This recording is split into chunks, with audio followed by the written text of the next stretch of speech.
welcome back after the lunch break. I think it was quite good food and I think a very interesting auction. Did some of you buy something? No? Oh. Okay. But now we will continue with the Active Directory track. And again, we have a special guest. That's Andy Robbins. He's one of the guys from the Bloodhound project. Yeah, and I think he will talk about these related backdoors and how to create them. Mm-hmm. So, right. Andy, time is yours. Thanks very much. Yeah. Thank you. Thanks. Where'd Sean go? Did Sean? Oh, he's right here. So I would say that anything that's Active Directory related that I have ever done, that a lot of people on our team has ever done, and especially the content of this talk, wouldn't have been possible without Sean Metcalf, who runs adsecurity.org, who also is the owner of Trimark Security. So have to tip our hat to Sean. Yeah. So the title of the talk is an ace up the sleeve, which I think is kind of a clever pun, because we're talking about access control entries, which the short form of that is ACE. So this talk was designed and first delivered by me and Will Schroeder back at Black Hat last year. Unfortunately, Will got called off to a very last minute, very urgent client matter, so he wasn't able to be here, but we'll see how well I do without him. Some information about me. My day job, I'm the adversary resilience lead at Spectre Ops, which is basically a fancy way of saying that I try to help make our clients' networks more secure. Like was mentioned, I'm a co-founder and developer of the Bloodhound project. I've given training at Black Hat USA twice. I've been involved in our private training offerings and our public training offerings. I've presented at some places, and then if you're a finance nerd, one of my favorite things to talk about is the ACH platform, which is the interbank payment platform in the United States that we use. Which is kind of similar to Swift, so if you're familiar with Swift, we can talk about that too. And then of course, Will is the co-author of this presentation and of the research that we did. So Will is an offensive engineer at Spectre Ops. So Will is extremely good at taking very difficult manual processes and rolling them into automated capabilities, and then also at doing his own research and developing capabilities based off of that research as well. Will is best known for PowerView, which is the best Active Directory recon tool that exists. The Veil framework, Empire, PowerUp, Bloodhound, Key Thief, just to name a few, actually. Will also does training at Black Hat, and then now he is kind of the de facto guy in charge of our training that we offer privately and publicly as well. He's also presented at places. Blue Hat Israel is probably one of these more proud of. And then he's also a Microsoft MVP. And then also a developer on the Powersploit project, which of course is originally by Matt Graber and Chris Campbell. All right, enough with the intros. So what we're going to talk about, here's kind of the TLDR. I'm going to tell you what a DACL and an ACE is, in case you're not familiar. Or if you are familiar, like we'll get a little refresher. I'll talk about how DACLs can be misconfigured and how they can be abused by attackers in the first place, which you'll need to know how those abuses work in order to understand how the backdoors work. I'll show you the Bloodhound interface and how you can do analysis from an offensive perspective on where to select the objects in Active Directory that you're backdooring and why. Then I'll walk you through designing a couple of different ACL-based backdoors. And so I have 4 different examples to show you. I'll show you step by step how they work. And then finally, we'll talk about defenses at the end. And hopefully this is a little bit more than just lip service for defense. So in case you're on the defensive side. All right, so an important disclaimer. There's no O-Day here, there's no CVE, there's no awesome exploit that's happening. We're abusing the way that Active Directory works. And we're also just abusing the way that the Windows security model works. So there's nothing to patch here. There's nothing for us to report to Microsoft, for example. And everything that we're doing with these backdoors requires you to already have some kind of elevated access. So you're not going to be able to install these backdoors unless you have, classically domain admin level access or more targeted object control access on the objects that we're backdooring. So why should you care about this? Since you're in the Active Directory track, I assume that most people are involved in Active Directory somehow. But just by a show of hands, who does touch Active Directory every day as part of your day job? Or once a week? Once a year? Who's heard of Active Directory? Okay. So let me kind of give you like a high level. So in Active Directory, you have securable objects. You have the domain object. You have users, security groups, computers, OUs, GPOs. Anything that has a security descriptor is a securable object in Active Directory or also in Windows. That's how they define that. So the reason that we find this research interesting is those security descriptors, which are populated by access control lists, can get extremely confusing. There are thousands of different ACE types that can be put onto an object. So telling the difference between something that can be abused and cannot be abused is something that we had to go through manually. And so we picked out the ones that we actually know can be abused and have abuse primitives for those. But if you're a defender and you're like auditing these ACEs on these securable objects, it's almost impossible to tell the difference between something that is legitimate, like maybe it's installed by a third-party application or by an admin, or something that is not legitimate, something that is potentially a backdoor, because you have this entire ocean of data in ACEs that exist on these different objects. So burrowing our way into Active Directory and having some kind of persistence mechanism that is extremely hard to weed out because you're looking for a needle in a haystack of needles, that's one thing. And then what I'll show you, which is also interesting, is that we can abuse how the security reference monitor works so that not only are these things hard to tell between what's legitimate and what's not, but we can also hide the ones that are not legitimate. So imagine if you're auditing the ACLs on a VLAN or the firewall between a VLAN. If I have an ACL that permits traffic from one part of the network to another, if I hide that ACL from you being a network engineer, you may never find it. You may not have cause to actually go look for it. So you can think about that as being analogous to what we're talking about in AD. Secondly, and maybe more importantly, this is a quote from Mr. Matt Graber. So Matt said, as an offensive researcher, if you can dream it, someone has likely already done it.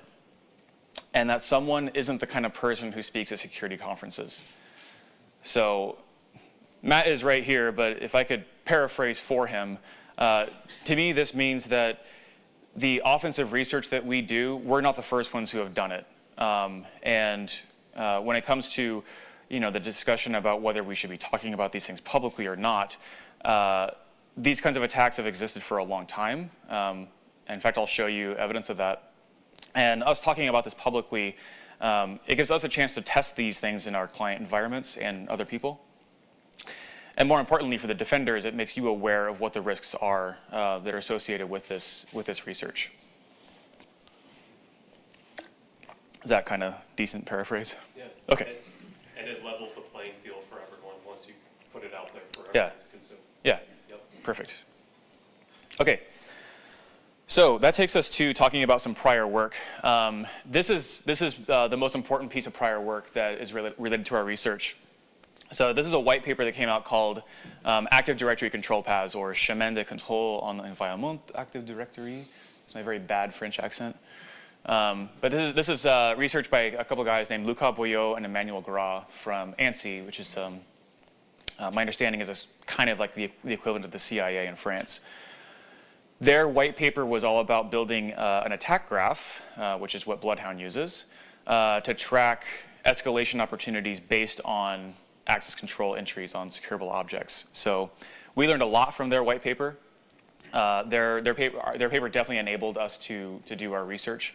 So I would highly recommend that you check that out. Secondly, for enumerating ACEs on securable objects in Active Directory, there's this tool called AD ACL Scanner by Robin Gramberg at Microsoft. So it basically just uses LDAP to collect ACEs and then builds a nice report for you. So we learned a little bit from this tool on how to do the data collection. Then there was also this project that came out from Airbus called Active Directory Backdoors, Myth or Reality. This was a really interesting talk, and they had an associated tool called BTA that they put out, which again we learned quite a bit from. And like I said, we found evidence of this kind of thing existing in the real world. So, doing research, of course, we had like 1,000 Google tabs open, Googling every single phrase that we could come across as we were doing this research. And finally, I came across this blog post right here. Does anybody read Cyrillic or speak Russian? Okay. So Google Translate, I think, said that this is like backdoor in Active Directory.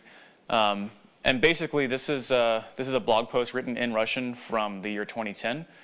And like Will likes to say, like if you're doing research and all you can find is something on a shady Russian blog, you're probably on the right track. So yeah, you can check out that post. Okay. So we've been talking about ACEs, ACLs, DACLs, SACLs, securable objects, yada, yada, yada. What are these things actually? So like I said, every securable object in AD has what's called a security descriptor. This is the format of that security descriptor. And so it's a binary format that includes a couple of pieces of information that we're interested in. One is where it says PSID owner. This is the owner of the object. By default, this is going to be a domain admin, the domain admin security group. Whenever you create an object in AD, domain admins is the owner by default. There are exceptions to that. The owner, importantly, always retains full control of an object, regardless of whatever the rest of the ACL says. Towards the bottom, you have SACL, which is the system access control list. This defines an audit policy against this object. And then DACL, which is the discretionary access control list, which is populated by ACEs. So let me show you what that looks like. Let me skip ahead a little bit.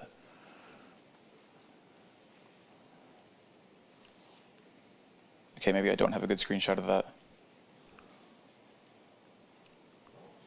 So this is an access control mask within the Active Directory users and computers, or ADUC GUI. And so what this is saying is that the securable object that we're looking at is called victim. So this is a victim user. The principal is the user, computer, group, whatever, the security principal in AD that has this privilege that we're granting against this object. And the permissions that principal has against the victim user are checked in the checkboxes here.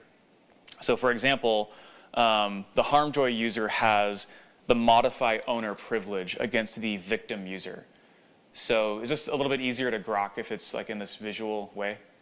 Okay, so if you, in ADUC, if you do like right click, properties, security, advanced, you actually bring up the DACL GUI, which is going to be in one of the demo videos that I show you. But importantly, it's a list of ACEs that are these. It defines what principal has what privilege against the securable object that we're looking at.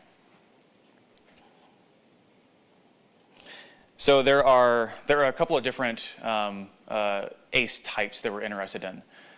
So we have ACEs that can be DS control access with this bit flipped on the ACE. And basically what this can let you do is control fine-grained access to different parameters on the object. So this is important for laps, for example, where the local admin password solution will randomly change a computer account password every 30 days. You control who can read the clear text value of that password, which is a property on the object, using an ACE with the DS control access bit set. We also have extended rights. So extended rights are basically anything that wasn't already baked into the object in the first place. So whenever you install Active Directory on a server, it of course extends the schema of the Windows security model, and you have all these different extended rights that are object specific. So for example, the user force change password permission is an extended right. And that extended right means that I can change another object's password without knowing its current value. So this is different from where you're resetting your password and you provide the current password and the new password twice. This is just like the help desk right-click reset password privilege. Also is the DS replication get changes and DS get replication get changes all permissions, which I think, Sean, I think you were the one who figured out that these are the two permissions needed for the DC sync attack. So who's familiar with DC sync in Active Directory? Okay, quite a bit of people. Okay, so for those who are not familiar with DC sync, this basically means that you can collect credential material remotely from a domain controller. Usually we do this when we have domain admin privileges, but as Sean discovered, or as Sean determined, these two privileges that exist on the domain object, on the root domain object, these are the permissions that actually matter for being able to do this replication. So back in the day, as pen testers and red teamers, what we used to do is pivot onto a domain controller with like beacon or interpreter or whatever, and then hash dump the DC, probably blue screen it, apologize to the client, and then like try to do something else, like dump the NTDS and then crack it offline or whatever. DC Sync gave us the ability to do this same tactic very safely. So we're not executing any code on the domain controller. We're just abusing the domain services replication protocol to collect the key material remotely. And when I say key material, what I mean is like NT hashes. So like with the NT hash for a DA account, I can of course pass the hash or overpass the hash, impersonate that user, become that user, and continue on my attack path. All right. All right, so who's heard of the security reference monitor? Or the kernel mode security reference monitor? Okay, I saw one hand go up. And I knew that you knew about it. So we're talking about ACEs, permissions, DACLs, SACLs.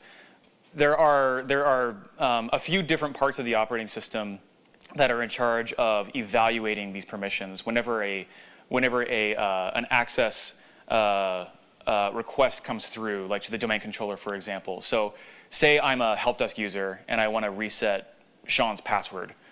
The kernel mode security reference monitor on the domain controller will look at the DACL on Sean's user object and then determine whether or not I have that privilege based on am I the owner of the object? Do I have full control of the object?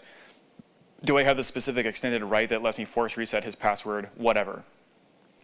So you have that piece. What you also have is a relatively complicated permissions inheritance model in Active Directory. So if you have an OU structure and you define permissions on an OU, you can have those delegate down to the objects that are, or inherit down rather, to the objects that are contained within that OU tree.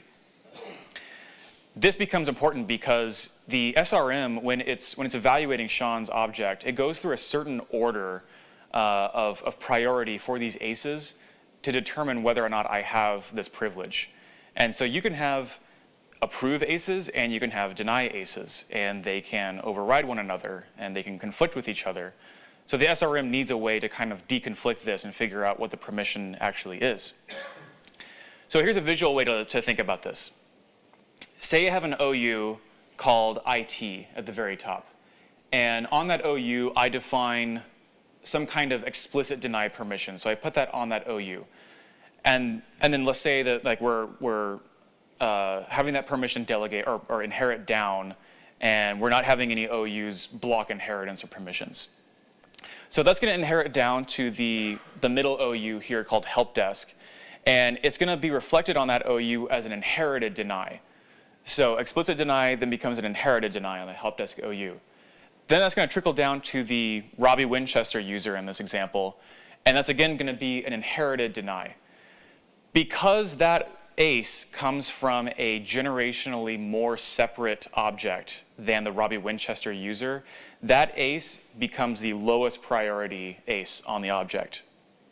So if I say an explicit allow on the help desk OU, the explicit entry is going to override the inherited entry. So explicitly defined aces always override inherited aces.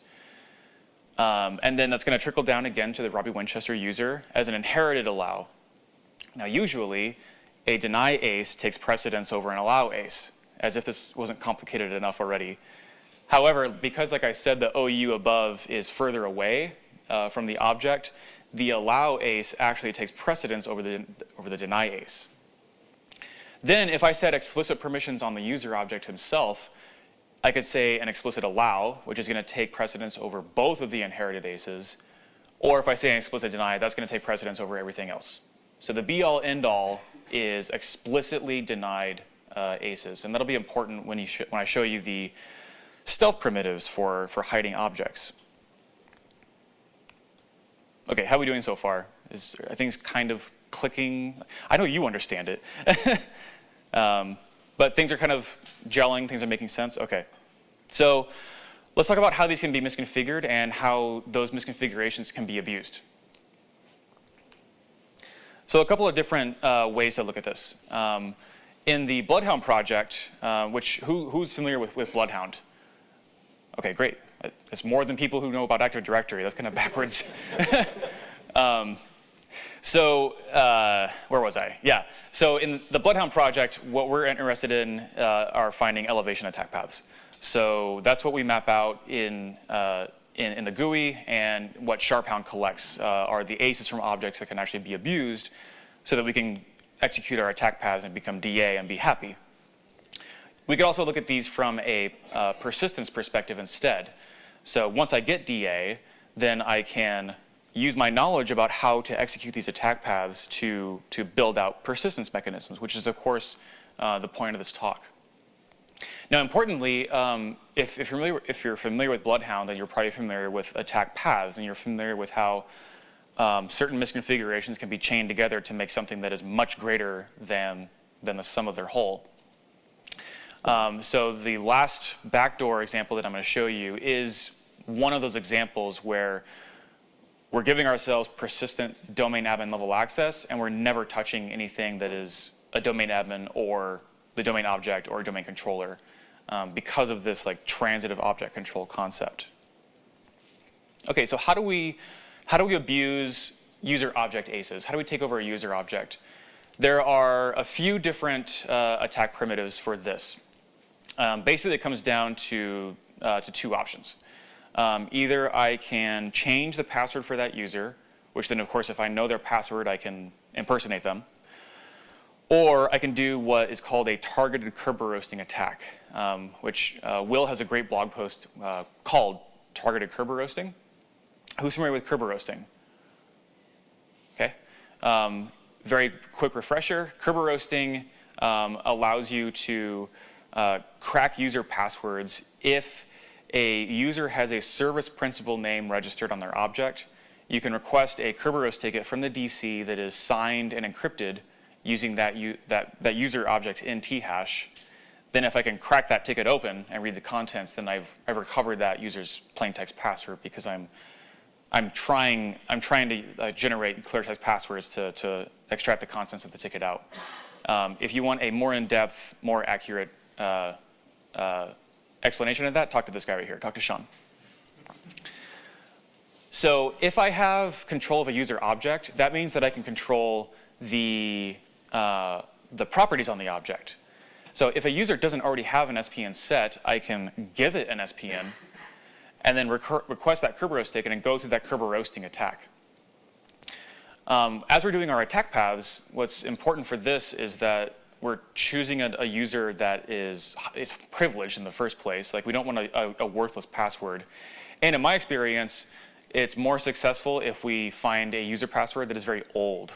So if we find a password that was last reset in like 2005, it's very likely that the password for that account was very bad, because 13 years ago, password strengths were not what they are now.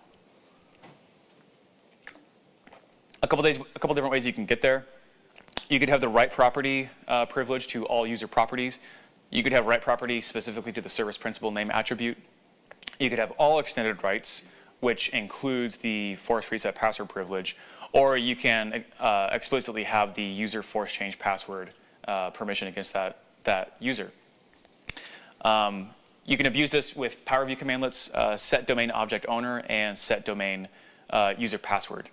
And then the one for setting an SPN, the name of the command that escapes me, but it'll be in a video.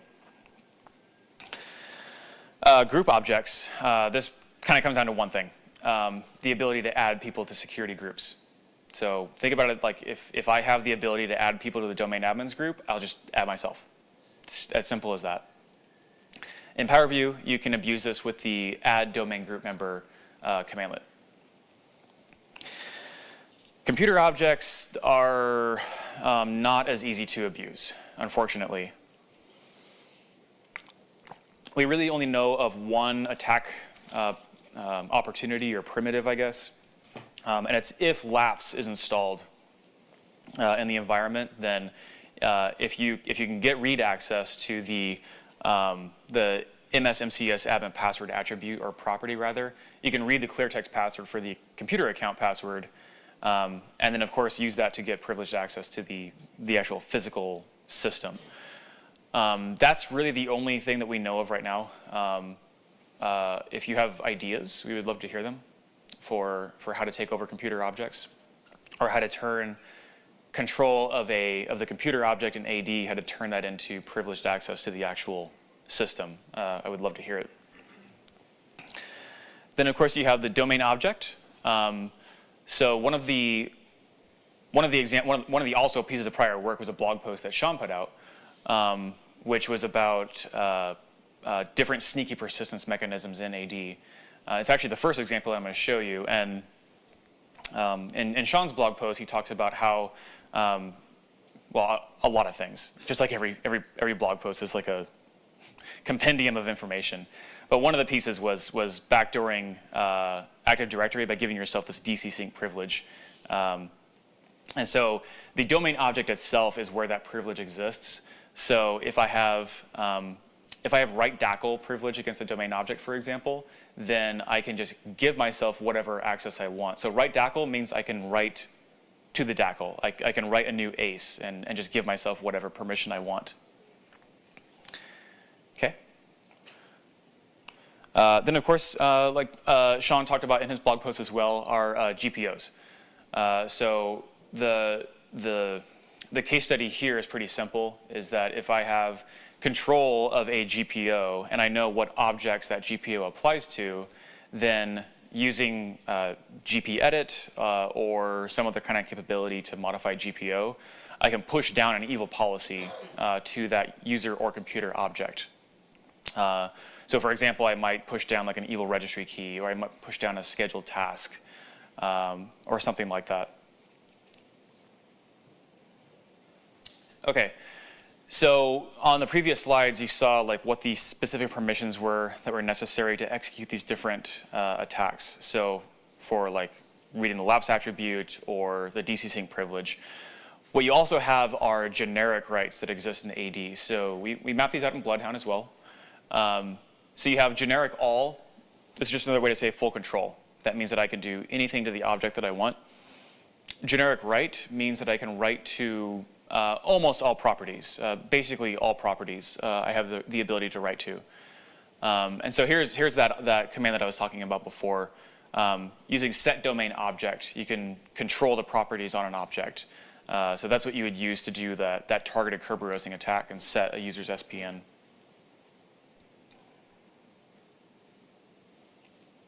Okay, so I've got, how long do I have? 20 minutes or 30 minutes left? It's 2 o'clock right now. 30 minutes. 30 minutes, okay, great. Okay. So it's awesome to see that a lot of people are familiar with Bloodhound. That's really cool. So what I'm going to show you now is how to do this analysis in the Bloodhound interface, not only from an attacker's perspective, but also from a defender's perspective.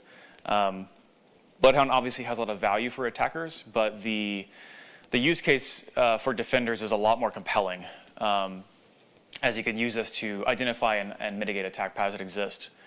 So for defenders, you can do like least privilege enforcement. You can easily identify misconfigured and abusable ACEs. You can also use Bloodhound to try to identify some of like the non-sneaky backdoors. So you're not going to find anything that Sean talked about in his blog post with Bloodhound, and you're also not going to find anything that we're talking about in this talk with Bloodhound. And that's basically just because Bloodhound's it's really not a tool specifically for defenders. Attackers, obviously, we can use this to identify escalation attack paths, to select our targets for stealthy backdoors, and to kind of understand what the existing privilege model looks like in Active Directory. So for example, if I know that the target organization has Exchange Server, and when they first installed Exchange Server, it was Exchange Server 2007, then I know that all of the permissions that the Exchange security group has, which is basically full control of everything else in the domain, I know that if I give myself permissions that are similar, or I give myself permissions to the Exchange group, that's going to be basically hidden. Like, it's going to be impossible to find. Oh, well, it's going to be very, very difficult to find as a defender. Okay, so I have a video here, and I think I should be able to pause it and play. Yeah. Okay, so how does that look? Can you see that in the back? Can I read that? Okay, you probably got pretty good eyes. So this is the Bloodhound interface, of course, and I just messed that up. Okay, that should be playing now. There we go. Okay. So by default, you have the domain admins groups and all the effective users that will show up. In Bloodhound, I can select the domain admins group, and I can say explicit object controllers. And so this gives me the security groups that have explicit privileges to the domain admins group. Exchange trusted subsystem, Exchange recipient administrators, and organization management. These are very typical security groups that would have this permission against the domain admins group in a real environment. I can unroll that out, and I can see all of the effective principals that actually have these permissions through security group delegation, no matter how deep that nesting goes.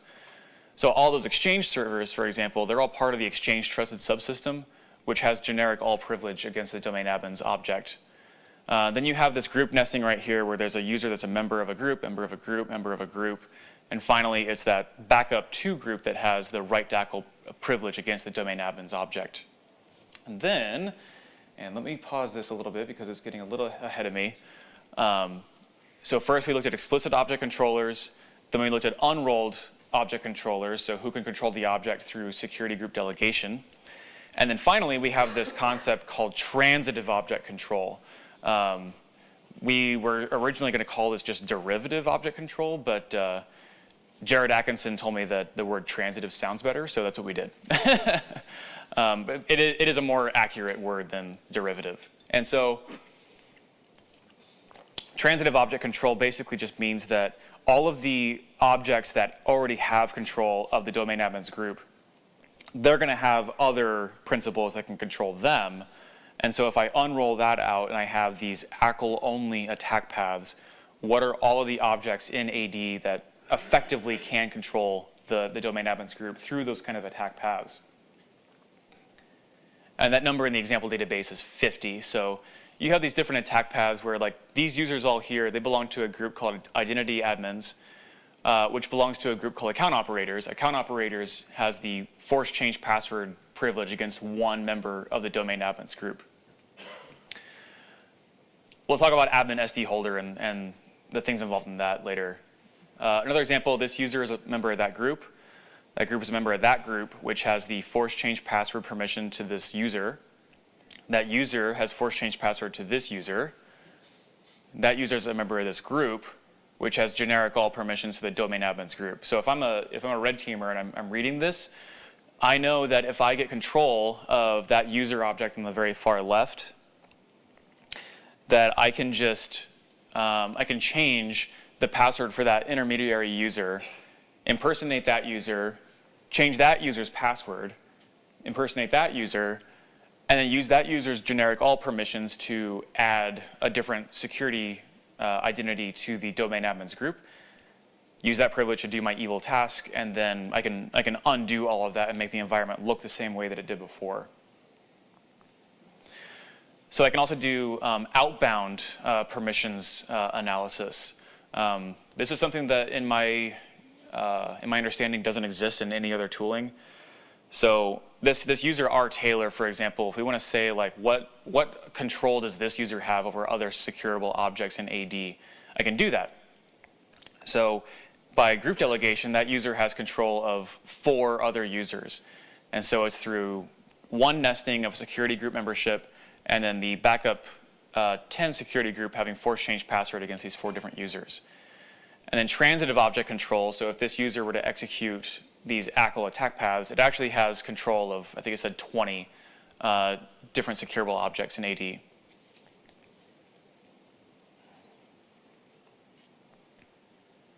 Okay. So, for anybody who walked in who didn't know what an ACL was in AD, do you feel a little more familiar, like a little more confident now with that concept? I don't see any shaking heads, so I'll take that as a yes. All right, so designing the DACL backdoors. So our objective in designing these backdoors, there are a few things that we want to do. Obviously, we want to put a backdoor in place that gives us the ability to regain privileged access in AD, no matter how long we've been outside of AD. So we want to be able to persist like password resets, domain functional level upgrades, Exchange server upgrades, like all that kind of stuff. So we want something that is difficult to detect and is going to give us very, very long-term persistence. And we also want to find something that is going to blend in with normal configuration. So let's look at what we can come up with. Stealth primitives. The Russian blog post that I showed you, one of the things that the author of that blog post talks about is kind of a stealthy primitive for putting an object into Active Directory.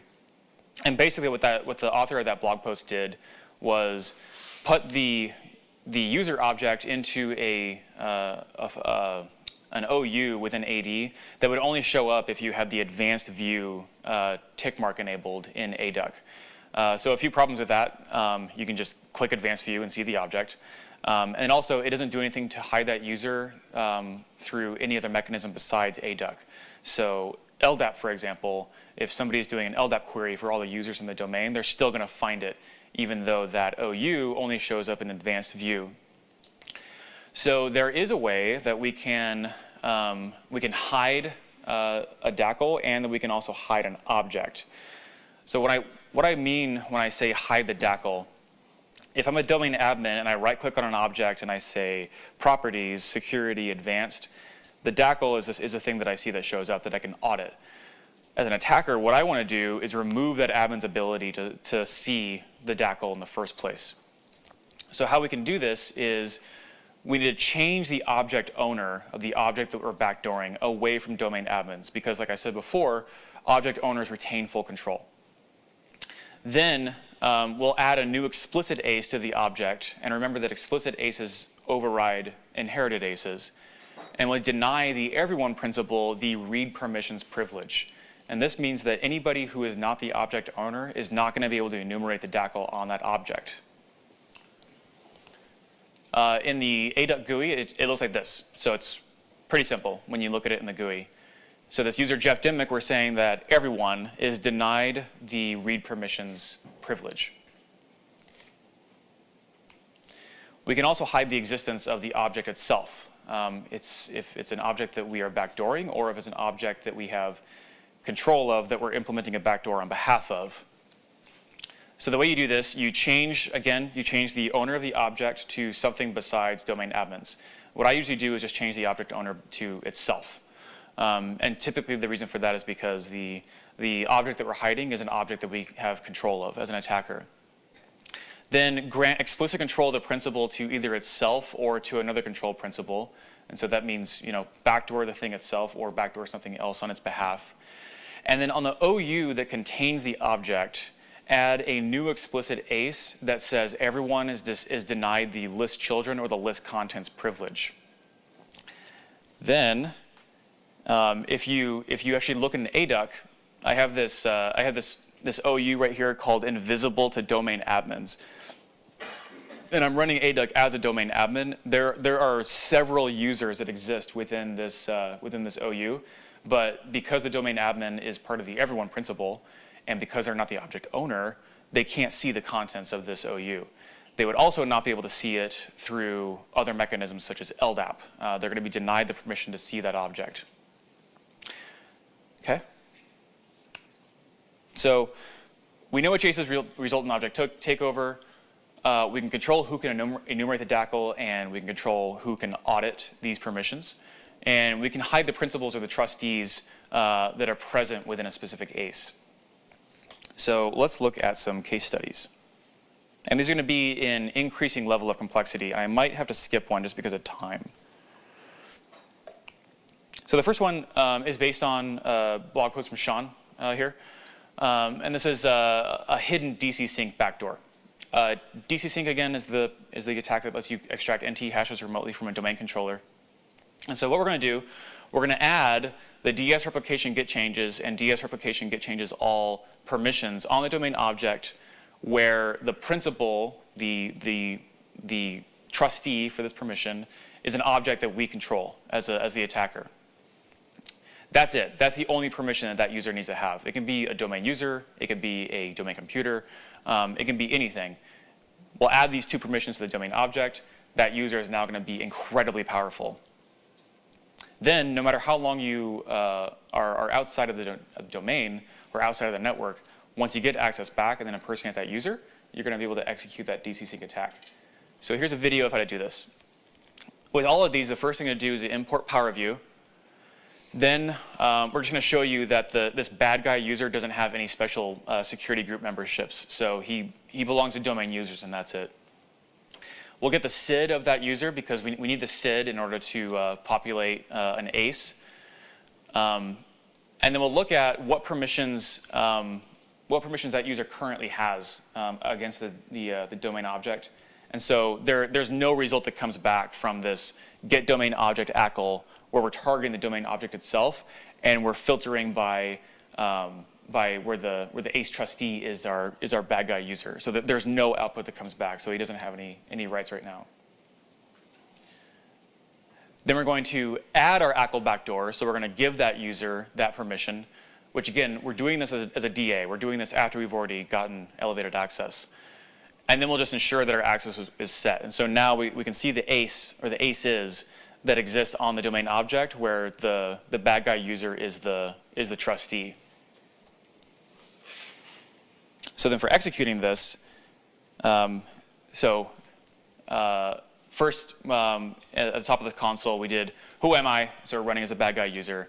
Then we ran mimikatz and we tried to see if we could DC sync, and of course we get error code 8439 back, which is just access denied, permission denied. You don't have that privilege. Then now, after we have that permission set, we'll try DC syncing again. And of course, now we have the NT hash for the curved TGT. We have the AES 256 key. Now we can roll our own golden tickets for any user in the domain. Okay, so that's one. Who knows what the admin SD holder object is? 1, 2, 3, 4, 5, half dozen or so. Okay, so admin SD holder is a special object in Active Directory. And the whole point of admin SD holder is so that you can control the permissions on other sensitive objects in AD from one object. So whatever you specify on the DACL for the admin SD holder object, every hour or so, there's this process called SD prop, or security descriptor propagation. It's going to take the admin SD holder DACL and it's going to clone that onto every other object in AD that has the admin count bit set to 1. So by default, that's going to be any domain admin. It's going to be any domain controller. It's going to be the domain admin security group, enterprise admin security group, That's what I can list off the top of my head. You can probably list more, Sean. And so the primitive here is that if I backdoor the admin SD holder object itself, that's going to replicate onto all these other more interesting objects. And even if a defender finds an ace on a domain admin object, for example, and they don't know about the SD prop and the admin SD holder process, my backdoor is just going to be put back onto the domain object about an hour later.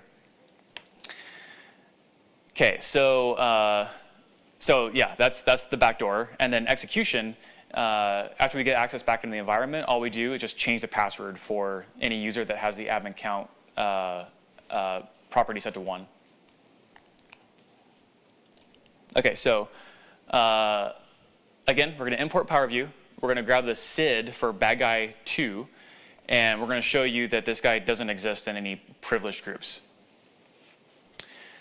Then we're going to grant the bad guy 2 user all permissions, so basically full control over the admin SD holder object. Then we're going to hide this user. So we're going to change the bad guy 2 user to himself. Then we're going to grab the OU that user belongs to. We're going to deny the everyone principal the right to enumerate the object itself. And then we're going to deny the everyone principal the right to list the children of the OU that this user belongs to. So now it's going to be relatively difficult to find this object.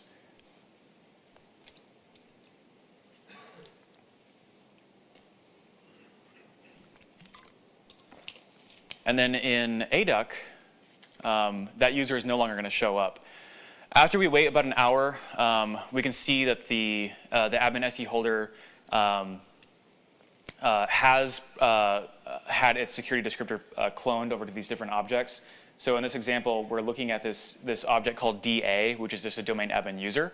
And then the ace that showed up before, this is an ace that came from admin SD holder, and it says that the bad guy 2 user has full control of the domain admin user, even though we never touched the domain admin user directly.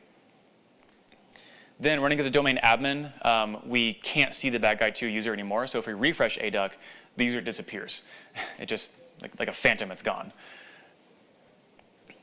And then for actually executing this attack, we can use PowerView again with a set domain user password commandlet to change the DA user password.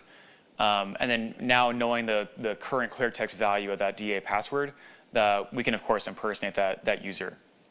Now, the adept con-goer may realize that the DA is probably going to notice that the next time they log in. They get your password is incorrect, and I feel like most DAs are cognizant enough that they know whether or not they fat-fingered their password. So there are cleanup primitives for all of these different attacks. And so the research that we did on this originally we did about a year and a half ago. And at the time, there was one capability called NTLM injector, which wasn't public at the time. So a few people have heard of DC Sync. DC Sync is created by this guy named Vincent Letou, who is a co-author of Mimikatz. So he's the less well-known author of Mimikatz with Benjamin Delpy. So Vincent, I was telling him about this attack primitive, and I told him it'd be great if we had the ability to re-inject an NT hash back into the NTDS so that we could change a DA password back to what it was before they have a chance to log in and get a failed logon attempt. So NTLM injector existed at the time. Now that capability is rolled into Mimikatz. And more interestingly now, you can actually execute that with DC Shadow. So I can change a DA password, use that permission to do my evil thing, then use that permission to remotely replicate the old NT hash for that user back into the NTDS by convincing a different domain controller that I'm a DC. Then, if everything is right and logging capabilities aren't in tune, that DA is going to be none the wiser that his password was changed and his account was used for evil. All right, I have 10 minutes left. I'm going to breeze through laps. The basic primitive here is to give ourselves read access to the MS MCS admin password property. There are issues with the existing audit tool from Microsoft that tells you who can read the clear text password on the computer object. This is based on research that Lee Christensen did, and he found out that there are a few things that this audit tool misses. It misses whether you are the object owner, and it also it misses one other thing. It misses shoot. I would have to ask Lee. So let's breeze through the rest of this. This user, John Smith, has no special group memberships, and it also can't read the MSMCS admin password attribute on this computer called Exchange. After we add that permission at an OU level and have that inherit down to the computer objects, then the user can, and he can read the clear text password attribute on that system there. Okay, so this is the last example. This is my favorite one. I've got 9 minutes left to go through it. So as pen testers, as red teamers, we very rarely ever actually throw exploits anymore, at least our team. I think the last exploit that I threw was probably Eternal Blue. Like in the past year, I've probably thrown that twice. And then before that, it was probably, God, I don't even know, like MS 1468 probably, like 3 years ago. Otherwise, we rely way more on abusing misconfigurations that exist. So, you know, the way that the enterprise IT works is, you know, some random dude has the job for a while. They do all these really stupid things and then quit or get fired, and then somebody else has to come in and like try to keep the lights on after that guy had all these stupid things. I see a lot of nodding heads. Like, this is an extremely common issue. So as pen testers, as red teamers, like, that is our bread and butter, is exploiting the sins of the past that have remained for years or decades sometimes in Active Directory. Sometimes those come from Microsoft. Actually, quite a bit they come from Microsoft. Like GPP is a great example. Another example is Exchange Server. So Exchange Server has been around for a long time. Exchange Server 2007 was the last version of Exchange Server that basically backdoored the rest of the Active Directory. So whenever you install Exchange Server in AD, it extends the schema. It adds the role-based authentication schema into Active Directory. And it adds a couple of security groups. One of them is called the Exchange Recipient Administrators. There's also Exchange Enterprise Servers. Those two security groups with Exchange Server 2007 were given the right DACL privilege at the root domain level, and then that inherited down to everything else in the domain. So that meant that Exchange servers were just as sensitive as domain controllers because they had control of everything in the environment. With 2007 SP1, the right DACL privilege against the domain object was taken out, and the full control on the admin SD holder object was taken out. But the Exchange server still has full control of basically every other securable object in AD. So if I have control of a help desk user, for example, through Exchange, that help desk user probably has local admin rights somewhere that a DA has been. So Exchange, very, very nasty stuff. So here's the design for this backdoor. We're going to identify a non-protected security group. And so non-protected, admin count is not set to 1. That has local admin rights on one or more Exchange server. We're going to grant authenticated users full control of that security group. So that security group has local admin rights on the Exchange server. We're going to change the owner of the group to the Exchange server. It could be anything else, but we're going to change it to Exchange servers so that it looks like it could be legitimate. Then we're going to deny read permissions on this group to the everyone principal so that the DACL is very, very difficult to audit. How we execute that backdoor, we regain access, we regain initial access to Active Directory as any user in the domain. We add our current user to the backdoor security group. We use the fact that that user now has local admin rights on an Exchange server to impersonate the system account on that system. And then the system account on a computer has the permissions that the computer object has in Active Directory. So using that permission, we're going to use the Exchange Trusted Subsystem privilege to DC sync the curb TGT account. So in Bloodhound, we're going to find what Exchange server it is that we want to have our persistent admin access to. So in the DAs group, we're going to look at transitive object controllers. The Exchange Trusted Subsystem, of course, has generic all privileges against the domain admin group, because this is a very, very old Exchange environment. And there are all these different servers that exist that are part of that group. So we'll pick this one, this Exchange 001 user, or computer object. We'll look at who the admins are on the system. So the unrolled admins means the users that have admin rights to the system through group delegation, or computers can have this as well. Then we can see there are two levels deep of security group membership. The server backup tier group would never show up in the local admins group on that computer, but it does have local admin rights through security group delegation. We'll import PowerView. We'll get the raw directory entry for the backup, the server backup tier group. Then we're going to grant authenticated users full control over the security group. And full control, of course, means I can add people to the group. We'll change the owner of the group to an Exchange server.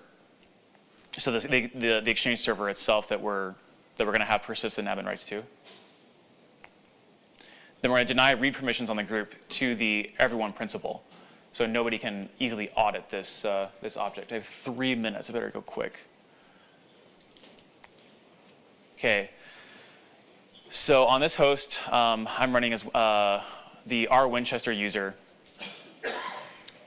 I'm going to add my user, so R Winchester, to the server backup tier group.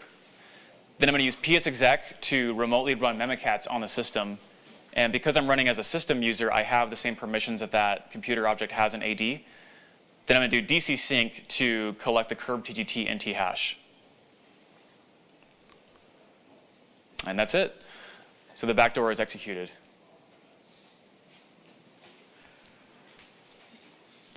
Okay. Abusing GPOs, talked about that. Don't have time to talk about it. Talk to Sean Metcalf if you want more info. Thank you, Sean. Defenses, you can try to look at event logs. So 4738, a user account was changed. There's not a lot of these event logs are enabled by default, so you have to enable these. Replication metadata, you can see what properties changed, how many times they've changed, the last time they did change. Will has a great blog post about that you can look at. SACLs, you can define object-specific audit policy using SACLs. Future work, we want to figure out how to abuse null DACLs, find other control relationships, and special shout out to Lee Christensen, Jeff Dimmick, Matt Graber, who's sitting right there, ask for his autograph, and everyone else at Spectre Ops for making the talk possible. And that's it.